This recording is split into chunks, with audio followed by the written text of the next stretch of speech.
तो जो भी मैंने ये बताए आपको, तो इनकी एक रिपोर्ट आप हमें मुख्यालय को जरूर भेजें, क्योंकि देखो जो ये टारगेट मैंने आपको दिया है, आपने भी सुन लिया है, आपने ताली भी बजाई है, लेकिन अभी आगे कितने महीने बच गए? अभी सितंबर तो चला गया, अक्टूबर, नवंबर, दिसंबर, ज्यादा से ज्यादा आप जनवरी लगा लीजिए, फरवरी, 8 मार्च को हम उन बहनों को बुलाएंगे। तो आपके पास टोटल 3-4 महीने ही बचे हैं। उसमें भी ज्यादा ठंडी आएगी, ज्यादा ठंडी आए तो क्या करना है? शाम को क्लास लगानी शुरू कर दो। जहां सुबह ज्यादा ठंडी होती है, क्लास नहीं लगती हैं, तो क्लासेस बंद नहीं करना। मैंने स्वयं ऐसे किया है। मैं कोई ऐसे ऊपर से पैराशूट से यहाँ उतार के नहीं रखी गई हूँ सोफा के ऊपर, ऐसे ही जमीन से सेवा करके, और अभी भी सेवा ही करते हैं। अभी मैं 3 फील्ड में बड़ी सेवा करती हूँ। माने प्रतिदिन कम से कम 18 से 20 तो ज्यादा हो जाएगा, 6 घंटे तो सोती हूँ खैर, लेकिन 16, 17, 18 घंटे अभी भी प्रतिदिन सेवा करती हूँ मैं। क्योंकि एक तो 1 बजे तक का तो मेरा फिक्स है पढ़ाने का काम। फिर वो पढ़ाने के लिए खुद भी पढ़ना पड़ता है, तैयार करना पड़ता है। और उसके बाद विश्वविद्यालय का पूरा मैनेजमेंट का काम। हमारे विश्वविद्यालय में 10 डिपार्टमेंट हैं, उनमें से 6 डिपार्टमेंट मेरे पास है। तो आधी यूनिवर्सिटी तो अपने ही पास है। पर ये परमात्मा ने बहनों में इतनी शक्ति दी है और गुरुजनों का भी आशीर्वाद है। उसके बाद इतना बड़ा संगठन का कार्य। और ऐसा नहीं है कि कभी कभी देखें, संगठन में भी रोजाना कहीं ना कहीं कुछ ना कुछ होता ही रहता है। कार्यक्रम भी चलते ही रहते हैं, प्रवास भी होते ही रहते हैं। विश्वविद्यालय में आधा दिन भी ना जाऊं तब तक भी शाम तक जाऊंगी तो 3-4 केस बने ही रहते हैं, कुछ ना कुछ होता ही रहता है। फिर आगे की योजनाएं, अभी अभी हमारा कम से कम 1-1.5 वर्ष नेक के लिए खर्च हो गया। रात को 12-12, 1-1 बजे तक हमने उसकी तैयारी की। लेकिन आप सब बहनों की दुआओं से, पूज्य गुरुदेव के आशीर्वाद से हमारी यूनिवर्सिटी को A+ ग्रेड मिला है। फर्स्ट अटेम्प्ट में किसी को भी A+ ग्रेड नहीं मिलता है। पहली बार हमने अप्लाई किया, पहली बार में तो B, C, D ऐसे ग्रेड मिलते हैं, A भी नहीं मिलता है किसी को। और A+ भी हाई ग्रेड का मिला है। A++ के बिल्कुल 0.3 मार्क्स कम है, वरना A++ होता। तो ये सारी सेवाएं गुरु की कृपा से होती हैं, भगवान के अनुग्रह से होती हैं। तो ऐसे ही आप सब बहनें भी कर सकती हैं ये सब सेवाएं। लेकिन अपनी सेवाओं का एक प्रतिवेदन जो भाइयों का कार्यालय है राज्य में, उनको भी एक रिपोर्ट आपको देनी है। क्योंकि पिछले दिनों मैंने कम से कम 6 महीने तक भाइयों की तनख्वाह बंद कर दी। मैंने कहा जब तक आप बहनों के कार्य की रिपोर्ट मेरे को नहीं देंगे तब तक मैं सिग्नेचर नहीं करूंगी। क्योंकि जो राज्य में जो कार्यालय प्रभारी हैं, हम उनको मुख्यालय से सैलरी देते हैं यहाँ से, और वो केवल भारत स्वाभिमान का कार्य देख रहे हैं। तो मैंने बताया भी आप 5 संगठनों का कार्य देखिए।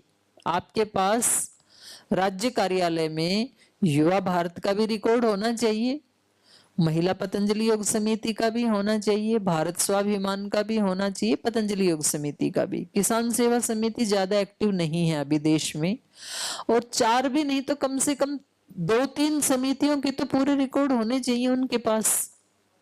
तो फिर उन्होंने बेचारों ने परेशान होकर बहनों से बात करनी शुरू की, आपके यहाँ कितनी योग कक्षाएं लगती हैं, आपके यहाँ कितनी बहनें आती हैं। तो कुछ बहनों ने मना कर दिया उनको रिपोर्ट देने से, बोले हम आपको नहीं बताएंगे। तो बोले जी हम क्या करें, आपकी बहनें बताती नहीं है। तो फिर मैंने अर्पिता जी से कहा कि आप सबको बताओ, वो रिपोर्टिंग करेंगे उनको। तो आपको उनको भी रिपोर्टिंग करनी। रिपोर्टिंग मीन्स वो खुद पूछेंगे आपसे, लेकिन आप उनसे छिपाना नहीं, बताना है। क्योंकि एक रिकॉर्ड राज्य का जो कार्यालय है उसमें भी होना चाहिए बहनों का, एक राज्य प्रभारी के पास होना चाहिए, महिला राज्य प्रभारी के पास, और फिर राज्य प्रभारी हमारे को भेज देती हैं तो मुख्यालय में तो रहता ही रहता है। तो किसी भी कार्य को करने की ये एक पद्धति होती है।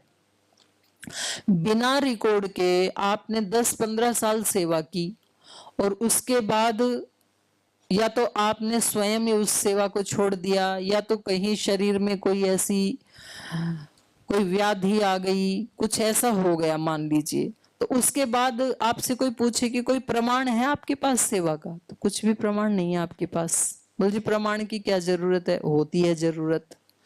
जब हमने 2009 से लेकर के 2013 तक राष्ट्र जागरण का कार्य किया, एक एक दिन में कम से कम प्रतिदिन 500-600 किलोमीटर की यात्रा होती थी। परम पूज्य गुरुदेव ने 20 लाख किलोमीटर की यात्रा की है 5 साल में, और मैं आदरणीय भाई राकेश जी और जयदीप जी, हमने 60 लाख किलोमीटर की यात्रा की है। क्योंकि जब एक गुरुदेव का कार्यक्रम होना होता था तो 1 महीना पहले वहां जाते थे तैयारी के लिए, फिर 15-20 दिन के बाद जाते थे कि तैयार किया या नहीं किया, और तीसरी बार गुरुदेव के साथ जाते थे। तो बाकी के प्रांत वाले तो अपने प्रांत का कार्यक्रम होने के बाद छुट्टी उनकी, तो हमें तो फिर अगले प्रांत में जाना है। तो जब वो कार्य किया था उस समय कांग्रेस से पंगा लिया महाराज जी ने, और कांग्रेस वालों ने ऐसे, यहाँ पर महाराज जी तो देश में घूम रहे थे और यहाँ कांग्रेस वालों ने आचार्य जी को हजारों नोटिस दे दिए थे। पतंजलि योगपीठ को मतलब एक तरह से बुलडोजर चलाने का काम हो गया था कि बंद ही हो जाएगा ऐसा। तो उन्होंने कहा आपने 95 से लेकर के 2010 तक कितने लोगों ने आपको दान दिया, ये पैसा आपके पास कहां से आया, उसका आप हिसाब दीजिए। तो पूज्य आचार्य जी ने 3 ट्रक भर के भेजे, बड़े ट्रक, जिसमें किसी ने हमारे को 5 रुपए दिए थे, 5 रुपए से देके 5 लाख तक पूरा का पूरा हिसाब था, एक पैसा भी इधर उधर नहीं था। अब वो घबरा गए, वहां पे देहरादून लेके गए 3 ट्रक। बोले ये क्या है, बोले ये पूरा हिसाब किताब है, अब इसको उतारो और एक एक को देखो आप पेपर को। बोल जी हाथ जोड़ते हैं, आप वापस ले जाओ। उन्होंने 2-4 बंडल उतारे, उनको देखा, सभी ट्रक्स में से आगे से उतारे, पीछे से, बीच में से, एक एक रुपए का हिसाब था उसमें। तो इसलिए पतंजलि योगपीठ बच गया। तो मैं इसलिए कह रही हूं कि हमारे पास रिकॉर्ड भी पक्का होना चाहिए, कोई आपको चैलेंज ना कर सके। तो ये कैसे संगठन में अपने को कार्य करना है, ये मैंने विस्तार से आप बहनों को बताया। और जो अपने बाकी के संगठन हैं, भाइयों के संगठन हैं, उनके साथ भी प्रीति पूर्वक ही कार्य करना है। देखो संघर्ष करना, झगड़ा करना, उसमें फिर सेवाएं बाधित हो जाती हैं। कुछ बहनें बोल जी हम तो अपने जिले में भाइयों के साथ साथ काम करते हैं, तो अलग से रिपोर्टिंग क्यों करना, फिर वो एक मनमुटाव हो जाता है, कुछ भाई भी बोल देते हैं। तो अपने को देखो प्रेम पूरा रखना है। जैसे हम यहाँ मुख्यालय में आदरणीय भाई राकेश जी, पूज्य स्वामी परमार्थ देव जी, मैं, हम तीनों मिलकर प्रेम से ही रहते हैं, लेकिन कार्य सबका अलग अलग है तीनों का। तो आप लोगों को भी अपने जिले में मिलजुल के तो रहना है, लेकिन अपना रिकॉर्ड सबको अलग रखना है। बहनों का रिकॉर्ड अलग, भाइयों का रिकॉर्ड अलग, बहनों का डोनेशन अलग, भाइयों का अलग। एक घर में एक पिता के 3-4 पुत्र होते हैं ना, तो किसी को कॉलेज में जाना है, प्रोफेसर है तो, एडवोकेट है तो उसको कोर्ट में जाना है, किसान है तो खेत में जाना है, शाम को आकर के खाना एक ही साथ खाएंगे एक ही टेबल पे, लेकिन दिन में तीनों के कार्य अलग अलग और तीनों की रिपोर्टिंग अलग अलग। हम सब परम पूज्य गुरुदेव के ही शिष्य हैं, हम सब भाई बहन ही हैं, सब में प्रीति होनी ही चाहिए, लेकिन कार्य का ब्यौरा तो सबका अलग अलग रहेगा। एक ऐप है अपने भारत स्वाभिमान ऐप। कई बार जिले में क्या होता है कि भाई लोग कभी बहनों की कक्षा में आते हैं, किसी दिन दीप जलाने के लिए, किसी दिन शिविर का उद्घाटन करने के लिए, फिर वो उसकी फोटो लेते हैं और उस क्लास को फिर भारत स्वाभिमान ऐप के ऊपर अपलोड कर देते हैं कि ये हमारी कक्षा चल रही है। फिर कई बार बहनें भी क्या करती हैं, अपनी ही कक्षा है उसका फोटो लिया, बोले भैया मेरे को भी बताओ कैसे अपलोड करूं इसके ऊपर। बोले ये ऐप खोल दी उसने, तो उसमें 4 वो हैं ऑप्शन। पहले सबसे पहले भारत स्वाभिमान का है, फिर महिला पतंजलि योग समिति का, फिर पतंजलि योग समिति का। तो बोले कौन सी को टिक करूं? बोले किसी को भी कर दो, अपना ही काम है, अपन तो सेवा करने वाले हैं, सब गुरु का काम है। तो बोले किसको करूं? बोले इसी को कर दो, भारत स्वाभिमान को ही। उन्होंने भारत स्वाभिमान टिक किया, आपकी क्लास सीधी भारत स्वाभिमान में चली गई। ऐसा हो रहा है तो आप जागरूक क्यों नहीं हैं? गलती आपकी है। कोई हमारे को धोखा दे रहा है तो आप धोखा खाते क्यों हैं? तो जब तक हमारी नई ऐप नहीं बनेगी तब तक आप उसी ऐप पे अपलोड करें, लेकिन आपको महिला पतंजलि योग समिति वाला ही ऑप्शन क्लिक करना है, ठीक है?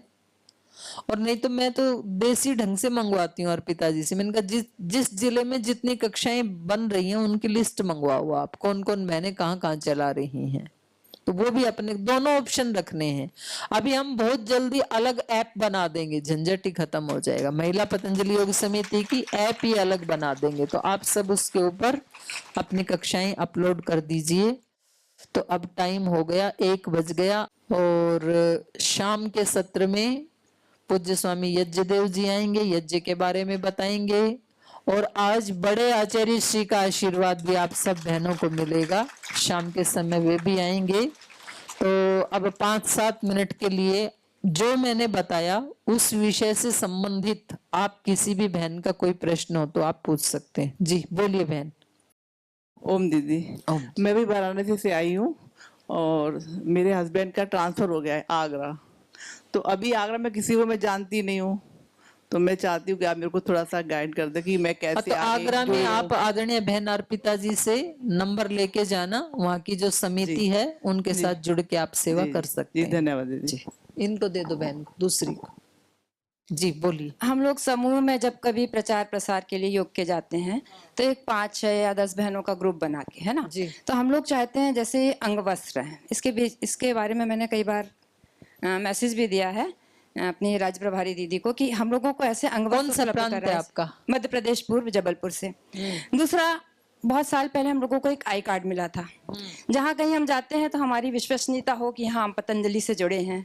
ड्रेस कोड तो जैसे ये है, ये अब मिलना बंद हो गया, पर हम लोग चाहते हैं कम से कम चुन्नियां हम लोग को पतंजलि की हो, तो व्हाइट सूट के साथ, मतलब खरीद ड्रेस आपने दोनों पहन रखी है बहन, आपके पास कुर्ता भी है, चुन्नी भी है, अंग वस्त्र नहीं, मैं अपने लिए नहीं बात कर रही, हम समूह में जाते हैं, जैसे जो बहनें यहाँ नहीं आई सभी को देते हैं, जो सेवा करते हैं उनको तो देते हैं हम जो मतलब खरीद के भी हमारे साथ जैसे 100 बहनें जुड़ी हैं, तो 10 बहनें यदि हैं तो उन 10 बहनों के पास चुन्नी, हम लोग एक किसी मोहल्ले में जाते हैं तो वो एक ड्रेस कोड में जाते हैं, तो वो एक अच्छा इंप्रेशन पड़ता है। तो बड़े खरीद चलो के मैं आपके प्रश्न का उत्तर दे देती हूँ, प्रश्न सुन गए आपका। अभी ये चुन्नियां और कुर्ते तो हमने बनाने बंद कर दिए, क्योंकि एक्चुअली जो बनाता था वो बेचारा एक वहां का था, तमिलनाडु का, तो वो भाई अभी रहा भी नहीं। तो अभी इस साल हमने मतलब 2-3 साल इसके ऊपर मेहनत की है, और ड्रेस कोड के लिए ये जैकेट बना दी है, वो पीछे जो बहन बैठी है पहन करके। और ये जैकेट अभी हमने अपने राज्य प्रभारी बहनों को और जो नियमित योग कक्षा लगाती हैं उन बहनों के लिए भेज दी है, और आगे भी जो बहनें नियमित योग कक्षा लगाएंगी उनके लिए भेज देंगे। लेकिन जो बहनें योग कक्षा नहीं लगाती हैं लेकिन प्रवास में आपके साथ जाती हैं, उनको भी यदि आप ड्रेस कोड देना चाहते हैं तो ये जैकेट बनाने वाले का एड्रेस हम आपको दे देंगे, आप अपनी इच्छा से चाहे 1000 बहनों की बनवा लेना, वो आपकी मर्जी है। जी ओम दीदी, मेरे 3 प्रश्न हैं। पहले मैं अपने बारे में बताना चाहती हूँ। मैं लगभग 23-24 साल से योग कक्षा चला रही हूँ, कंपनी बाग आजाद पार्क में चलाती हूँ। मेरी क्लास में कौन सा प्रांत है बहन आपका? प्रयागराज। प्रयागराज जी। चलो एक बार अभिनंदन है बहन का। और 89 सदस्य मेरी कक्षा में हैं। हर महीने भजन का आयोजन होता है। आपका नाम क्या है बहन? प्रभा पुरवार। इलाहाबाद की सारी बहनें मुझे जानती हैं। जी। और हफ्ते में एक बार अंताक्षरी होती है, जिससे मेरी क्लास में अट्रैक्शन बना रहता है, सभी लोग जुड़ते ही जा रहे हैं। और दूसरा मेरा प्रश्न है ठीक है, कि जैसे जैसे मैं आपने- आऊंगी तो मैं भी आऊंगी आपकी कक्षा में। आपका स्वागत है जी।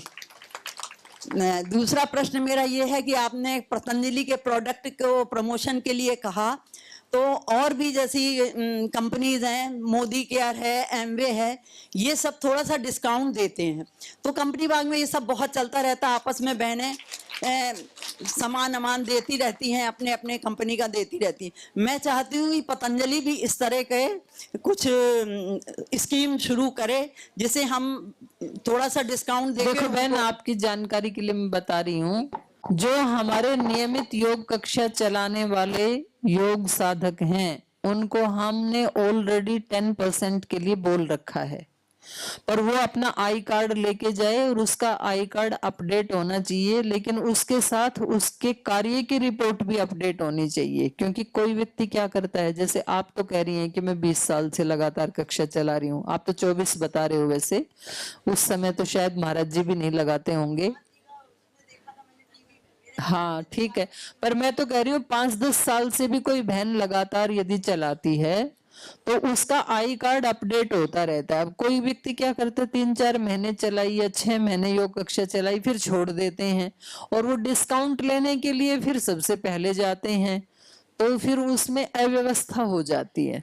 तो वो हम यहाँ से आई कार्ड अपडेट उन्हीं का ही करते हैं जो जिनकी लगातार हमारे को रिपोर्टिंग आती है, तो उनके लिए हमने कुछ प्रोडक्ट्स के ऊपर अलग अलग परसेंटेज बनाई हुई है, किसी पे 10%, किसी पे 20%। तो क्या करना होगा इसके लिए आपको रिपोर्टिंग करनी होगी अपने कार्य की, अपने राज्य प्रभारी को, और आपके राज्य प्रभारी हमारे को बताएं उसके बारे में। और एक में हामरो स्वाभिमान योजना क्या है, उसके बारे में आप लोगों ने कुछ भी नहीं बताया, केवल लिखवाया। हामरो स्वाभिमान में कुछ ऐसे भाई बहन हैं यहाँ देश में जो मूलतः नेपाली भाषा बोलते हैं भारत के ही वो, तो उनका एक अलग से संगठन है, वो योग की सेवा करते हैं और कुछ नहीं। जी दीदी ओम, दीदी जो रेगुलर क्लास में आते हैं जो लेडीज, तो फिर और कुछ दिन के बाद चली जाते हैं, तो उनको क्या हम काउंट करेंगे रेगुलर क्लास में? जो मेंबर को हम बढ़ाने का बात कर रहे हैं, जैसे कि 1 महीना आए फिर नहीं आएंगे, तो उनको लगातार बुलाओ आप लगातार। हाँ, और उनको तो काउंट तो करना है उनको, हाँ। और उनको लगातार जोड़ के रखो। हाँ, उनमें से कुछ जाएंगे लेकिन कुछ लगातार जुड़े रहेंगे। वो कक्षा उन्हीं को ही हैंड ओवर कर दो, आप अगली दूसरी जगह चले जाओ, तो जब उनके हाथ में आ जाएगी तो फिर वो वहां पर काम करेंगे। तो देखो आपकी जानकारी के लिए, कल ही मेरे पास गाजियाबाद से 8-10 बहनें आई, बोल जी हम आपकी रोजाना रामायण सुनते हैं और फिर हम भजन सत्संग करते हैं, हमारी एक भजन मंडली एक क्लास है, उसमें हम उसको डिस्कस करते हैं, कुछ प्राणायाम भी करते हैं। तो आजकल बहनों के पास ज्यादा घर में काम तो है नहीं, तो ऐसी ऐसी मंडलियां बना रखी हैं बहनों ने, महिला मंडल आदि के नाम से, तो उनमें भी योग सिखा करके वो बहनें हमारे से जुड़ी हैं, उनको आप काउंट कर सकते हैं, और उनको कम से कम महीने में एक बार मीटिंग में जरूर बुलाना है। ठीक है जी। दीदी ओम जी प्रणाम, मैं उड़ीसा प्रांत से खोर्धा जिला का हूँ, मेरा नाम संजुक्ता खन्ना है। मेरा एक आपसे गुजारिश है कि आप जो मैसेज मिला था जो प्रिंसिपल टीचर ट्रेनिंग के लिए, आपका कि एज का क्राइटेरिया था जो कि 55 था, इसलिए हमारे सेंटर में अगर जो सब बहन थे वो सब ट्रेनिंग पाने से वंचित हुए, तो उनका मन बहुत दुख हुआ। इसलिए मेरा गुजारिश है कि अगर आप एज लिमिट थोड़ा इंक्रीज कर देंगे तो सबके लिए अच्छा होगा। चलो इसका उत्तर दे देती हूँ। हमने कहा था कि जो 55 भी नहीं बोला था मैंने तो 50 बोला था, हमने लिख के दिया है 50 का। फिर भी हमने कहा था 50 से ऊपर यदि कोई है और वो योग कक्षा चला रहे हैं तो वो हमें लिस्ट भेज दीजिए यहाँ पर, तो हम उनका वेरीफाई करके उनको अनुमति दे देंगे। यदि हम एज लिमिट ना रखें तो यहाँ जितनी भी बड़ी उम्र की बहनें हैं वो सब 5 दिन के लिए यहाँ आ जाएंगे, तो हमारा संगठन का कार्य तो आगे बढ़ेगा नहीं, वो अपनी सेवा लेकर के वापस चले जाएंगे। तो देखो बहन, 55 से ऊपर वालों को यदि सेवा लेनी है तो वो योगग्राम या वेलनेस में आकर के ले सकते हैं, उसके लिए अलग व्यवस्था है। लेकिन ये जो ट्रेनिंग है इसका उद्देश्य बिल्कुल अलग है। इसका उद्देश्य है संगठन का आगे विस्तार करना। तो इस संगठन में, इस ट्रेनिंग में यदि हम एज लिमिट नहीं रखेंगे तो युवतियों को तो चांस मिलेगा ही नहीं, तो सारे बुजुर्ग आ जाएंगे फिर। लेकिन मैं तो स्वयं 50 से ऊपर हूं, लेकिन मैं सेवा करती हूं। मैंने अभी बताया आपको, ऐसे ही जो 50 से ऊपर 55, 60, 70 तक भी, हमारी माता राजेश्वरी जी हैं तमिलनाडु में, वो 74 इयर्स हैं, लेकिन वो 14-15 घंटे सेवा करती हैं। तो आप उनके नाम लिख के भेजो, उनके कार्य की रिपोर्ट भेज दीजिए, उनको हम अपवाद रूप में बुलाएंगे, उनको मना नहीं करेंगे। बट सबके लिए हम यदि एज लिमिट ना रखें, ऐसा नहीं हो सकता, फिर तो कोई व्यवस्था ही नहीं रहेगी। जी, हमारा जो लिंगराज मंदिर के पास हमारा घर है, इसलिए हम वहाँ से आपके लिए एक छोटा सा तोहफा प्रसाद लाए हैं। अब आप चाहेंगे तो दे सकते हैं क्या आपको? मतलब मैं चाहूँ तो दे सकते हैं, नहीं तो नहीं दे सकते। ठीक है बहन, लेंगे। धन्यवाद। ओम दीदी जी, मैं हिंदी अच्छा से नहीं आता, तभी बोलने के लिए कोशिश की है। मैं राज्य कार्यकारिणी हूँ असम का। असम से। हाँ, मेरा अंडर डिब्रूगढ़, तिनसुकिया, जोरहाट और सरायदेव 4 डिस्ट्रिक्ट है। और मैं 2009 से जुड़ी हूँ। 2009 से लगातार मैं काम करती, थोड़ा कम, हाँ काम करते। और जयपुर में मैं जहाँ रहती हूँ हर घर में जुगाड़ करते ही है, और मेरा शिविर का अंदर में, और मेरा शिविर में पुण्यदेव जी भी गया था, वो भी खुद देखा है मेरा शिविर। लेकिन थोड़ा तकलीफ होता है क्या, मैं तो आगे टीचर्स ट्रेनिंग लगाया, 2 टीचर्स ट्रेनिंग लगाया, लेकिन अभी 23 से काम करने के ज़्यादा अच्छा लगा है। क्यों? और ललिता जी भी थोड़ा सजाग हो गया। और मेरा अभी जो तिनसुकिया के बारे में बोलने जा रहा हूँ, आपसे फिर मिल पाऊंगी कि नहीं। तो तिनसुकिया डिस्ट्रिक्ट में प्रीति पोद्दार ये है, प्रभारी है वो, लेकिन खुद काम करता है, बहुत ही काम करने का स्पीड है। लेकिन उनका थोड़ा सा अलग से ये जो पुरुष है ना, ये भरत स्वाभिमान का, वो लोग उनको इतना तकलीफ करता है। अभी वो थोड़ा काम बंद कर दिया, और पीटी जी का भी थोड़ा सा गलती होता है, वो तो गलती हो गई, लेकिन हम ऐसे कर अभी पूरा टोटली काम करने के लिए वो बंद कर दिया। और मैंने भरत स्वाभिमान का जो है ना, वो लोग बोला है उनको प्रभारी पद से हटा दो, नहीं तो हम लोग भी काम नहीं करेगा। और मैंने वो तो काम बंद ही कर दिया, इसलिए थोड़ा मुझे सलाह। चलो मैं बात कर लेती हूँ। ऐसा तो नहीं करना चाहिए, किसी ने किया है तो उनसे बात कर लेंगे। और ललिता जी आप बता दिया करो, ऐसे कोई समस्या हो तो। कोई भी राज्य प्रभारी बहने, जिले में कोई दिक्कत आती है तो ये राज्य प्रभारी का दायित्व है, वहां जाकर के भाइयों से बात करे। और राज्य प्रभारी के बात करने पर भी यदि कोई नहीं मानते हैं, कोई परेशानी है, तो आप अर्पिता जी को बता दिया करें, या तो मेरे को बता दें या तो अर्पिता जी को बता दें। क्योंकि मैं कभी क्लास में या मीटिंग में हूँ, आपका फोन ना उठा पाऊं तो अर्पिता जी मेरे को बता देंगी। और नहीं तो आप कभी सुबह शाम डायरेक्ट मेरे को भी फोन कर सकते हैं, नहीं तो मेरे को व्हाट्सएप भी कर सकते हैं। ठीक है, तो चलिए, क्योंकि अभी 1:25 हो गया, आपको फिर दोबारा से 3 बजे आना है। अभी आपको भोजन भी करना है, सुबह से आप बैठे हैं। पुनः आपकी तपस्या को प्रणाम करते हुए आप सब बहनों का बहुत बहुत धन्यवाद। और आप एक मंत्र के साथ समापन करते हैं सत्र का। ओम पूर्णमदः पूर्णमिदं पूर्णात् पूर्णमुदच्यते पूर्णस्य पूर्णमादाय पूर्णमेवावशिष्यते।